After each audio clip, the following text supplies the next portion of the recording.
Discovery and contact.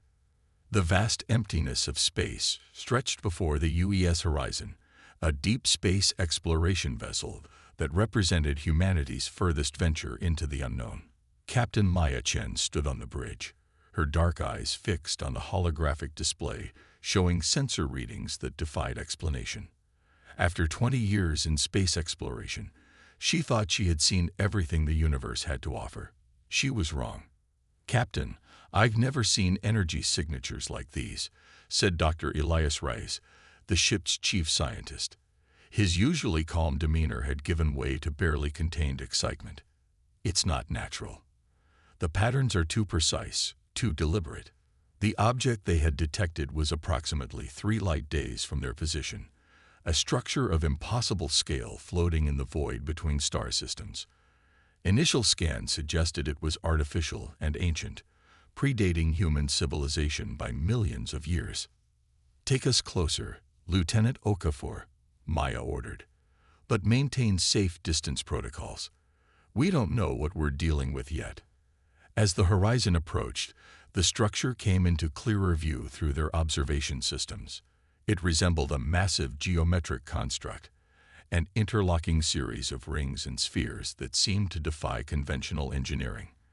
The outer shell was composed of a material unknown to human science, absorbing and reflecting light in ways that made it appear both solid and ethereal simultaneously.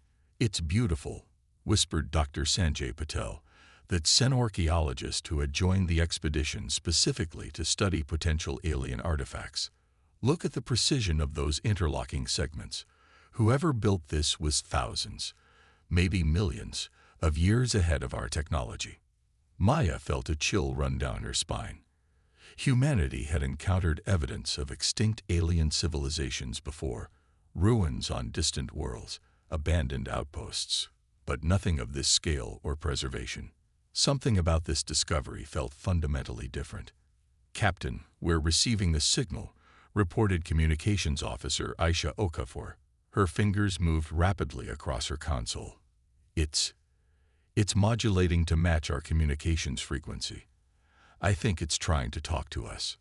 The bridge fell silent as a soft hum emanated from the ship's speakers. The sound shifted, changed, became more structured until it formed recognizable words in perfect English. "Visitors detected. Identification protocols initiated. Please state species designation and purpose." Maya exchanged glances with her crew before stepping forward. "This is Captain Maya Chen of the United Earth Ship Horizon. We are humans from Earth on a mission of peaceful exploration." There was a pause during which the entire crew seemed to hold their breath. Humans. Earth. Parameters matched designated recipient profile. Awakening primary systems. The voice changed, becoming more fluid, more natural. "I am Sentinel, caretaker of this installation. The architects have waited a very long time for your arrival." Maya's heart pounded in her chest. The architects. Who are they? The architects were the first spacefaring species in this galaxy. They achieved technological singularity 12 million years before your current era. This installation is one of 7 constructed throughout the galaxy to await contact with potential inheritor species. Dr. Patel leaned forward, his eyes wide. "Are the architects still alive?" The architects transcended biological existence 9 million years ago.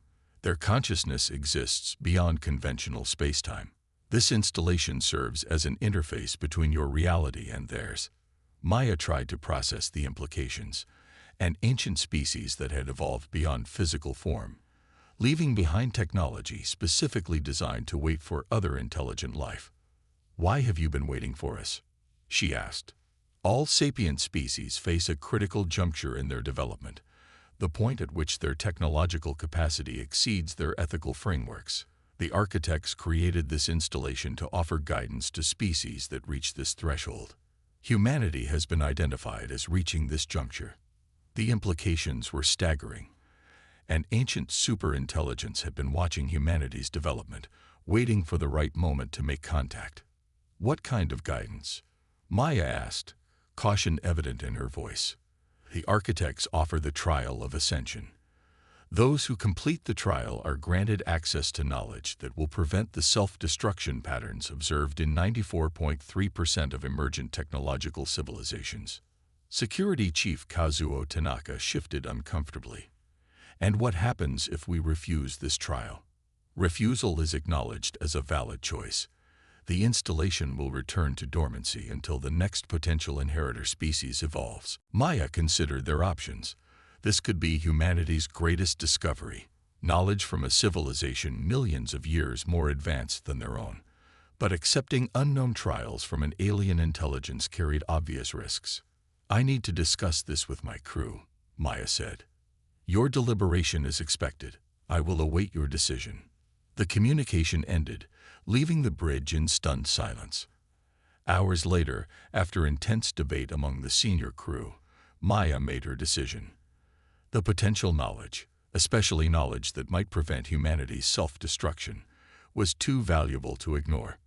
"Sentinel, we accept the trial of ascension," Maya announced. "Acknowledged, Captain Chen. Prepare your vessel for docking. The trial begins once you cross the threshold."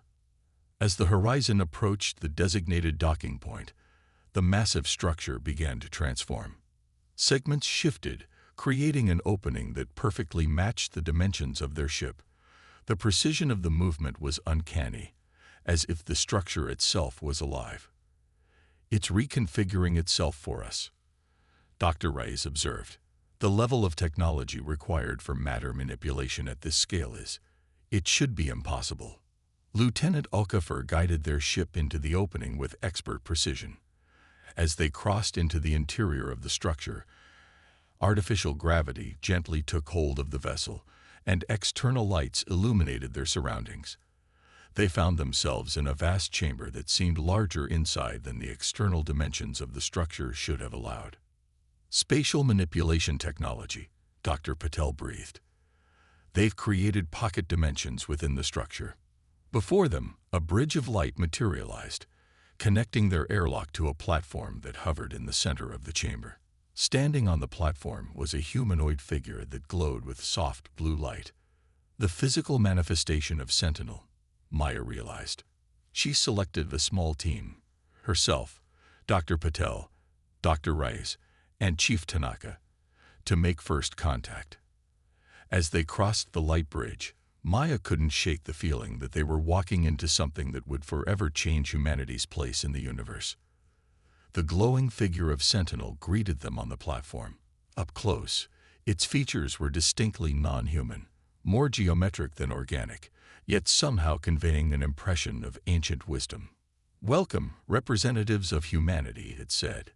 "You stand where only 3 species before you have stood. The trial of ascension will test not only your intelligence but your wisdom, compassion, and collective moral framework." "What exactly does this trial involve?" Maya asked. "The trial consists of 3 challenges, each designed to evaluate different aspects of your species' development. These challenges will not be mere puzzles or tests of knowledge. They will require you to demonstrate the core qualities that define humanity." Chief Tanaka stepped forward. "Are these challenges dangerous?" "There is no physical danger to your crew. However, the psychological impact may be significant. You will face truths about yourselves and your species that may be difficult to accept." Maya squared her shoulders. "We're ready."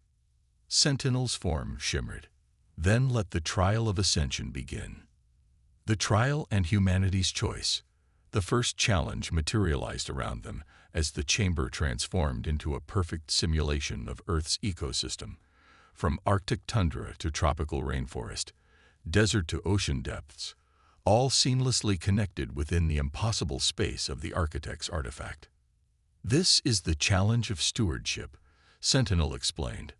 "Your species has altered your homeworld's biosphere more dramatically than any inheritor candidate before you." The simulation showed Earth's history: pristine landscapes giving way to human settlements, industrialization, pollution, climate change, and finally, the restoration efforts of the late 21st century. Unlike previous candidates, humans damaged their environment severely before attempting to heal it, Sentinel observed. Explain this contradiction. Maya looked to Dr. Patel, their cultural expert. He stepped forward. Humans learn through mistakes, he said. Our greatest strength isn't avoiding failure. It's how we respond to it. We nearly destroyed our planet before we understood its value. But once we recognized our error, we devoted our collective ingenuity to repairing the damage. The simulation shifted, showing Earth as it existed now. A careful balance of technology and restored wilderness. Advanced cities with minimal footprints surrounded by rejuvenated ecosystems. An unusual approach, Sentinel acknowledged. Most successful species prevent ecological catastrophe rather than recover from it. Yet you argue this represents strength. It represents adaptability. Maya interjected. Humans don't always get things right the first time, but we learn, we change, we improve. That resilience has defined our history. Sentinel remained silent for a moment, then nodded. Challenge of stewardship, evaluated. Proceeding to the challenge of unity. The environment shifted again. Now they stood amid a representation of human history. Conflicts, wars, divisions, but also moments of cooperation, reconciliation, and unity. Your species maintains distinct cultural, political, and ideological differences, even after achieving interstellar capability, Sentinel observed. Previous inheritor candidates achieved near-perfect societal unity before reaching your technological level. Explain this divergence. Chief Tanaka stepped forward this time. His family history included ancestors who had survived historical atrocities, and he understood the complexity of human unity better than most. Unity doesn't mean uniformity, he said firmly. Humans discovered that our strength lies in our diversity of perspectives. We don't seek to eliminate our differences, but to find strength in them. You maintain borders, separate governments, competing economic systems, Sentinel countered. This appears inefficient and potentially destabilizing. Dr. Rice joined the conversation. It is inefficient, by some measures, but it provides redundancy, resilience, and innovation through competition and collaboration. Our differences challenge us to engage with opposing viewpoints, to question our assumptions. Unity forced through elimination of difference creates stagnation. The simulation showed the formation of the United Earth Government, not a homogeneous global state, but a federation of distinct nations and cultures united by common principles. Your approach contradicts predicted evolutionary patterns, Sentinel noted, but there was curiosity in its tone now. Challenge of unity, evaluated. Proceeding to the final challenge. The simulation dissolved, replaced by darkness. When light returned, they found themselves in a chamber that seemed to extend infinitely in all directions. The final challenge is the challenge of transcendence, Sentinel announced. The architects faced this same challenge before they ascended beyond physical form. Before them appeared a representation of a device, complex beyond human understanding, radiating with potential. This represents the ultimate technology the architects can offer humanity. It would allow your species to transcend biological limitations, eliminate suffering, and potentially achieve immortality. However, its implementation would fundamentally alter what it means to be human. Some aspects of your current existence, pain, grief, mortality, would be eliminated. Maya felt the weight of this revelation. What's the challenge? You must decide whether to accept this gift or reject it.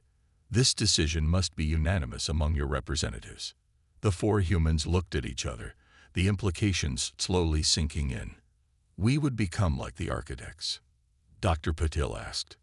You would begin a transformation that could eventually lead to a state similar to the architects. Yes, Sentinel confirmed. And if we refuse? Maya asked. You will continue on your current evolutionary path with all its uncertainties and limitations. Chief Tanaka frowned. So either we accept and change what humanity is, or reject it and remain as we are. Those are our only options. Sentinel nodded. These are the parameters of the challenge.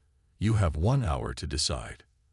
As Sentinel's form faded, leaving them alone in the chamber, The four humans gathered to discuss the most important decision they would ever make. "We can't make this choice for all of humanity," Dr. Reyes argued. "It's too significant." "But that's exactly why we need to consider it carefully," Dr. Patel countered. "This technology could end suffering, disease, perhaps even death." "At what cost?" Chief Tanaka asked.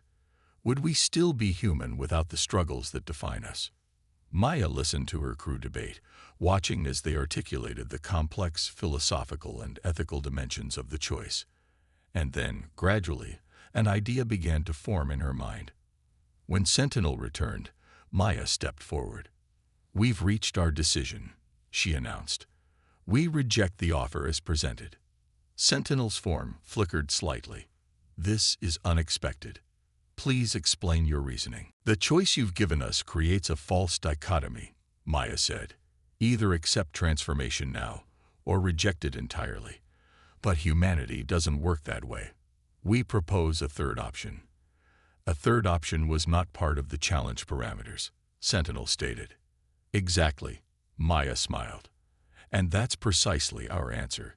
Humans don't accept predetermined parameters when faced with difficult choices. We create new options." Dr. Reyes stepped forward. "We propose that the architects share this knowledge with humanity, but allow each individual and community to decide for themselves whether and how to implement it. Some may choose transcendence, others may modify the technology to preserve aspects of human experience, and others may reject it entirely." "This approach appears chaotic and inefficient," Sentinel observed. "It is," Chief Tanaka agreed, "but it preserves something we believe is essential: choice. Forcing anonymity, even for something beneficial, undermines what makes us human." Dr. Patil added, "The diversity of approaches would also provide resilience. If transcendence proves problematic, those who chose different paths would preserve alternative modes of existence." Sentinel was silent for a long moment. Then, to their surprise, the artificial intelligence began to glow more brightly. "Challenge of transcendence, evaluated differently than anticipated. No previous candidate species has rejected the parameters of the challenge itself. The chamber filled with light. Trial of ascension, complete. Assessment, unprecedented." The chamber transformed again, revealing a vast database of knowledge projected all around them. The architects anticipated many possible responses from inheritor species, but your solution was not among their predictions. This suggests potential beyond their calculations. Maya felt a mixture of pride and humility. "What happens now?" "The knowledge of the architects is yours to access, as promised. However, based on your demonstrated values, this knowledge will be provided to your species gradually, with appropriate ethical frameworks accompanying each technological advancement." "Thank you," Maya said. "We'll use it responsibly." "One final revelation remains," Sentinel said. "The architects did not merely transcend. They faced extinction when their technological advancement outpaced their ethical development. The survivors created these installations as a warning to future species, hoping to prevent others from following their path. The revelation stunned the human representatives. The godlike architects had nearly destroyed themselves, just as humanity had nearly done multiple times in its history. Their final message to inheritor species who complete the trial is this: technology without wisdom leads to oblivion. Innovation without compassion creates monstrosities. Power without restraint destroys itself. As the horizon departed from the architect's installation days later, carrying with it the first small fraction of the ancient knowledge they had been granted, Maya stood on the observation deck, watching the massive structure recede into the distance.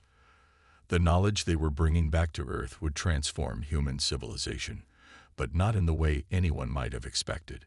It wasn't merely advanced technology.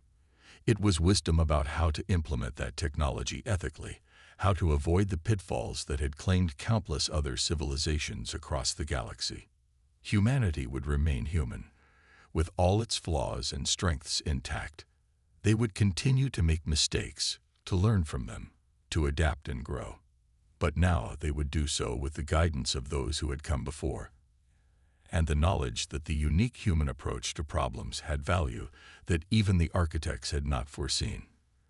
The final test had never been about accepting or rejecting transcendence.